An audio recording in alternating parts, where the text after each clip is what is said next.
You can picture happy gatherings round the fireside long ago, and you think of tearful partings when they left you here below. Will the circle be unbroken by and by, by and by? Is a better home awaiting in the sky, in the sky?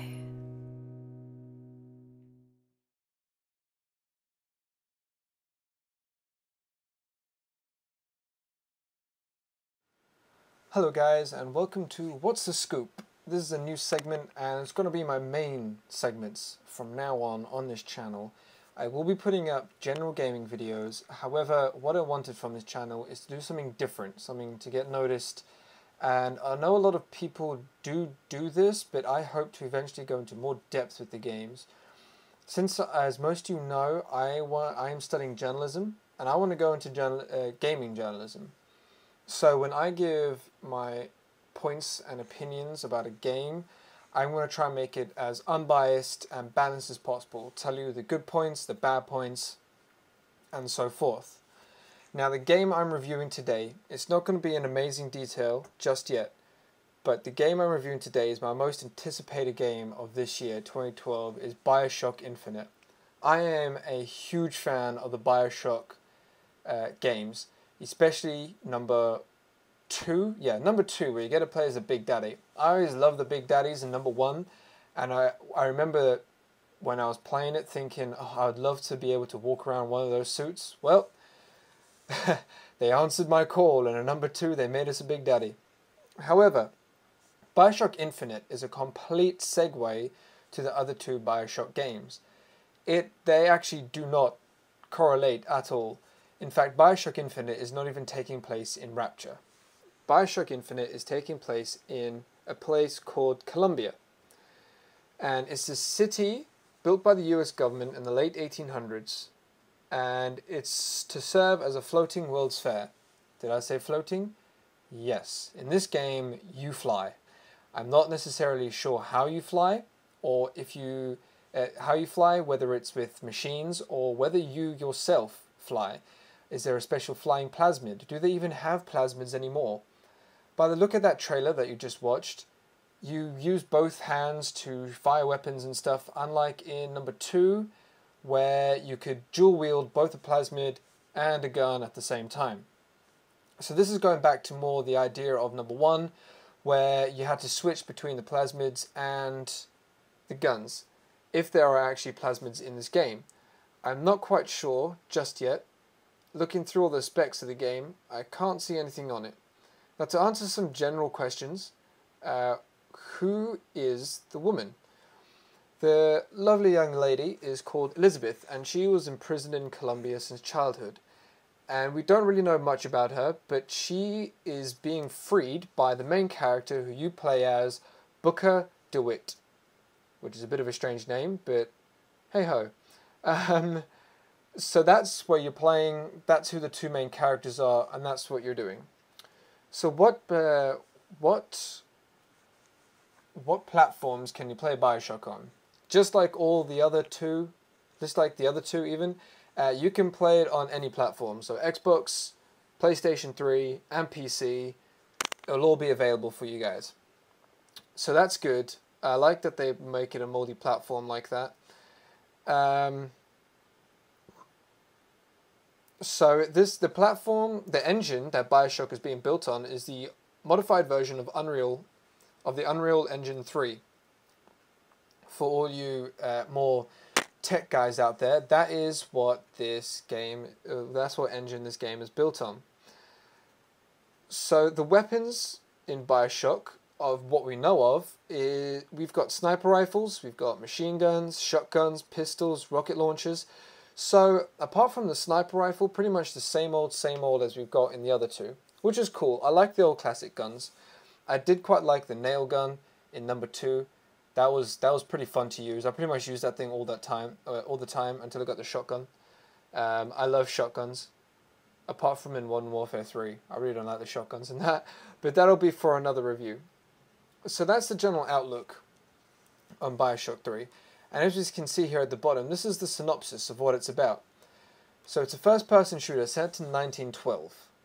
The player assumes the role of former Pinkerton agent Booker DeWitt. So no rapture at all. We're not going underwater. We are now flying in midair. No more underwater ventures, no more swimming, no more picking up weird, evil little girls who like to drain the life out of other people. So it's got rid of quite a lot of the key elements of the other Bioshock games. So this is really a completely different game setting, story altogether. I guess it's good to change around. People weren't expecting this though. I honestly thought that Bioshock 3, or the third Bioshock in the series, would be a continuation. I wasn't quite sure how they'd continue it from number 2. Well, number 2 and 1 don't really connect anyway. I would have liked to have carried on the story from number 1 maybe. I know right at the end you get out, and whether you save the little girls or you killed them, obviously there's the 2 different endings. In number 2, wait, is that number 1? I've forgotten now. So there's the 2 different endings. That is number 2. It is number 1, sorry. So there's 2 different endings in number 1. So yeah, it can get quite confusing. I'm sure that's number 1. I've really confused myself now. Anyway, back to the game at hand, Bioshock Infinite. So this is what it's all about. And you see here at the bottom, falling from the sky. Yep, you are now flying in midair. As you can see in the background, probably the whole platform's floating. And like I said, you get to fly. You get to harness powers of dozen new weapons and abilities. I'm not quite sure whether that means plasmids are back in the game. Looking through the frequently answered questions, no one has actually asked that yet, whether the plasmids are back in the game, which is quite strange, and I couldn't find anything on it anyway. So we're going to take a look at a few of the screenshots of the game. There's Elizabeth there. So that's what Elizabeth looks like. These are some of the weapons that you get to use. That looks very interesting. So very old school weapons. Obviously this is during 1912. Is it just before the First World War or just after the First World War? My history has never been that great, and because I'm from South Africa, we weren't really in the wars, so we didn't really take notice. So you get to play as Elizabeth as well. No, you don't get to play as Elizabeth as well, but Elizabeth follows you throughout your adventures, and she helps you, and you need to help her escape completely.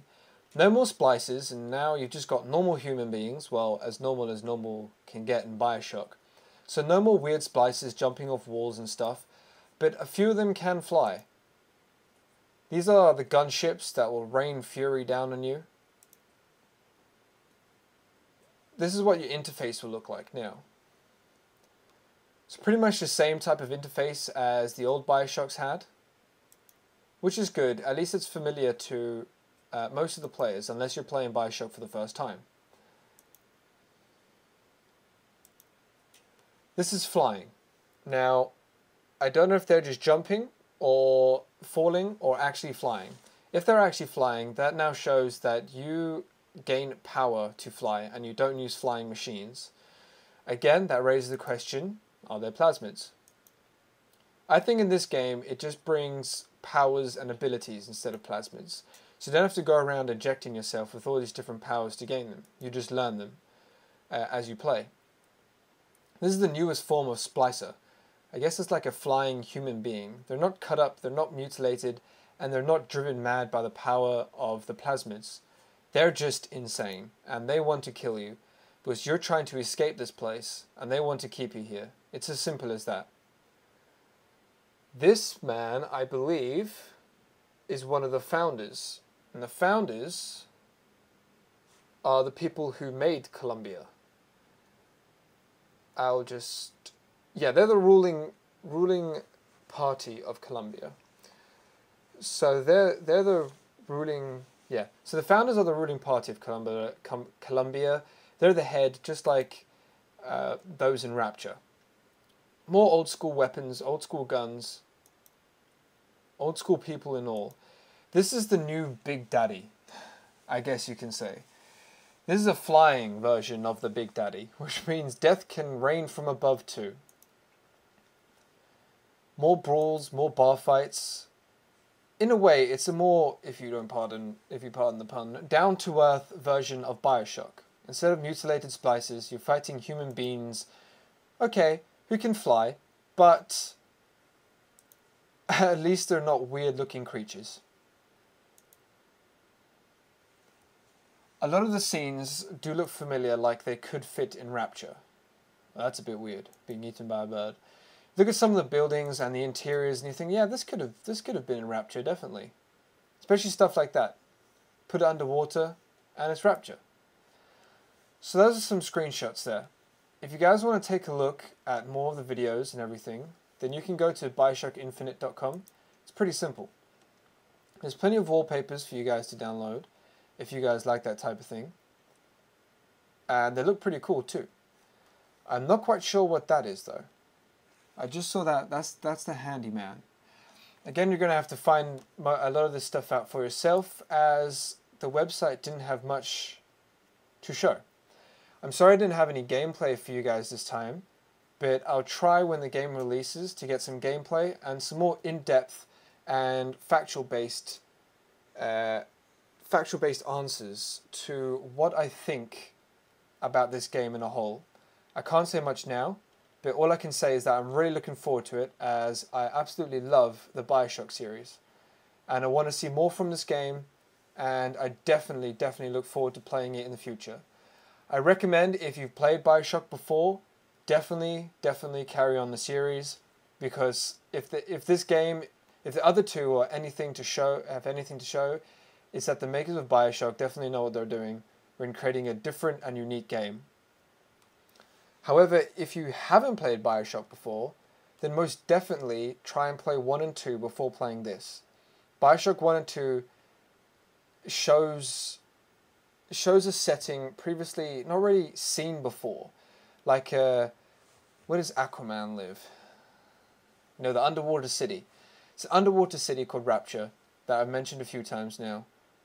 And it's just very unusual and was very different to see. So before you play this, I suggest you play the other two and enjoy them. Take your time with them.